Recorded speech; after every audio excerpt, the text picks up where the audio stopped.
Hello all of you beautiful people, Jules here for WhatCulture.com, and I am back once more and getting real with the WWE. Now, you might have seen some of these If the WWE Were Being Honest episodes before, and if you want to check them out, then we've curated a nice new playlist for them.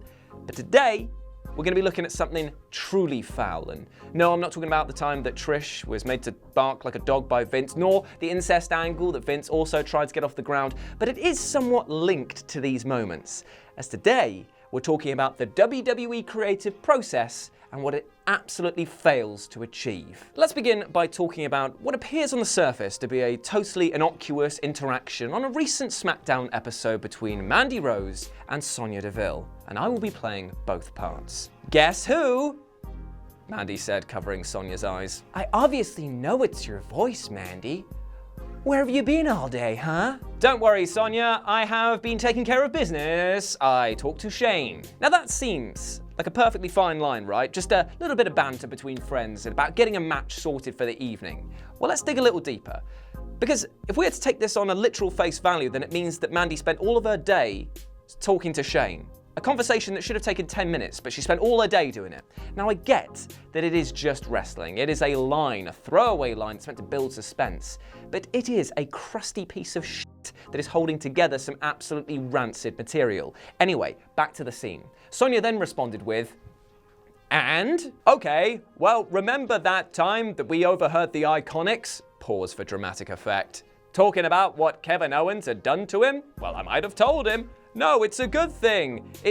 It's a good thing. We're gonna get a match. Wait, Deville said. Are you saying next week we have a women's title match?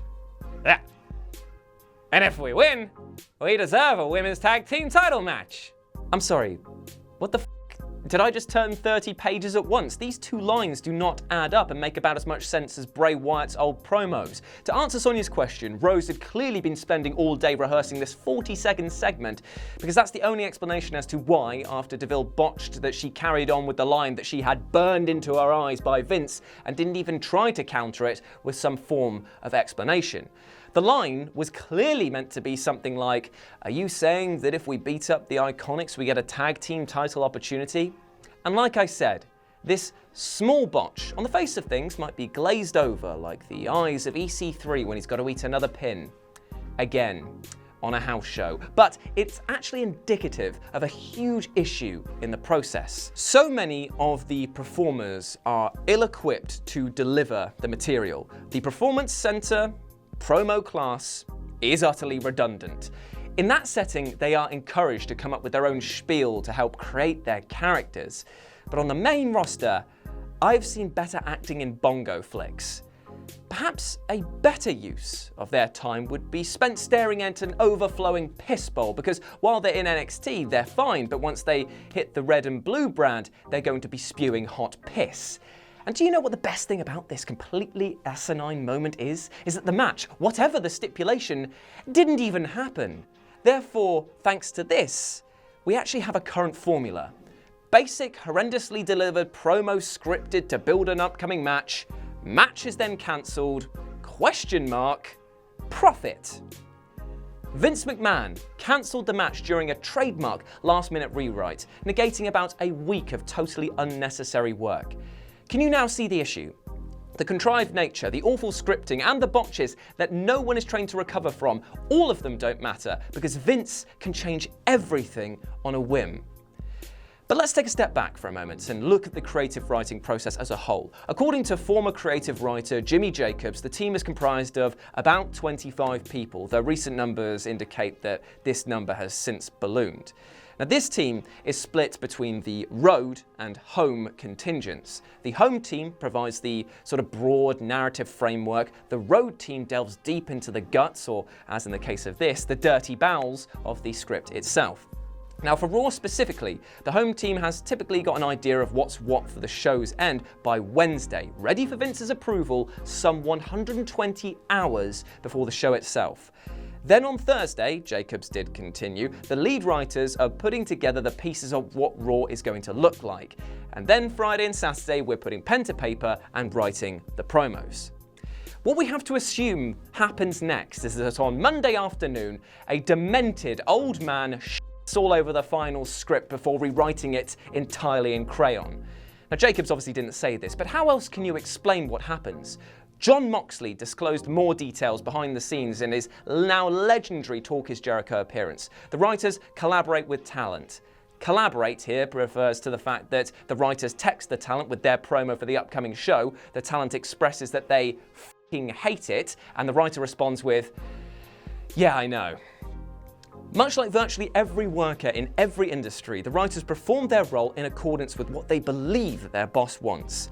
And their boss apparently wants childish jokes and references to be about 20 years past their prime. But you know what, let's just return to John Moxley for a moment. The man has defined his post-WWE run by thoroughly embarrassing his former employer. His post-match interviews throughout the G1 Climax are as far away from his goofy Dean Ambrose character as you can get. They are unadulterated fire. In just 90 seconds, he goes over every time as a cold-blooded killer, a winner with skyrocketing confidence and a penchant for ultra-violence.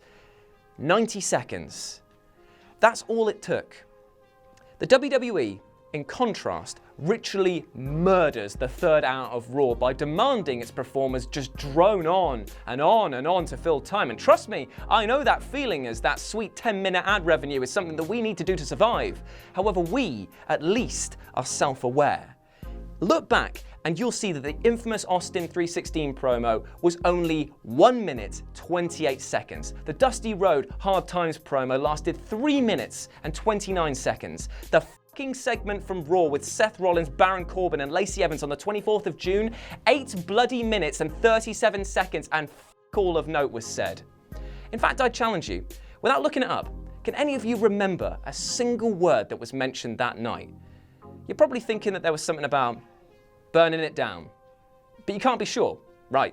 You can't be sure, because while the slogan has stuck in your mind like a worm, any substance of meaning has fallen apart like a rotten apple. And I'm sorry I'm swearing so much. But to exemplify just how ridiculous the WWE writing is, let's play a game.